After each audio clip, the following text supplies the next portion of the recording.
ಯಲಹಂಕ ತಾಲೂಕಿನಲ್ಲಿ ಅತಿ ದೊಡ್ಡ ಭ್ರಷ್ಟಾಚಾರ. ಪ್ರಜಾಪ್ರಭುತ್ವದಲ್ಲಿ ಪ್ರಜೆಗಳೇ ಪ್ರಭುಗಳು.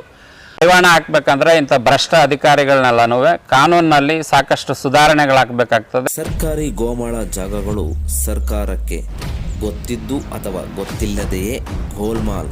ಗೋಮಾಳ ಇರ್ಬೋದು, ಆ ಜಾಗಗಳು ಸರ್ಕಾರದ ವಶದಲ್ಲೇ ಇರ್ತವೆ.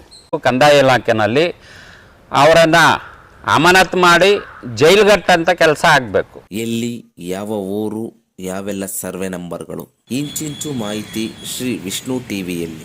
ರಾಜಕಾರಣಿಗಳಿಂದಲೇ ಅತಿ ದೊಡ್ಡ ಭೂ ಹಗರಣಗಳು, ಕಲ್ಲು ಕೋರೆಗಳನ್ನು ಮುಚ್ಚಿ ಬೃಹದಾಕಾರದ ಅಪಾರ್ಟ್ಮೆಂಟ್ಗಳು, ಸೈಟ್ಗಳನ್ನು ನಿರ್ಮಿಸುತ್ತಿರುವ ಭ್ರಷ್ಟರು.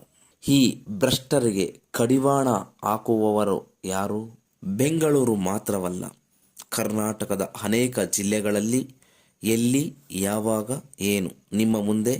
ಗೋಮಾಳವಲ್ಲದೆ ಕೆರೆ ಜಾಗಗಳನ್ನೂ ಸಹ ಆಕ್ರಮಿಸಿಕೊಂಡಂತಹ ಬಲಾಢ್ಯರು.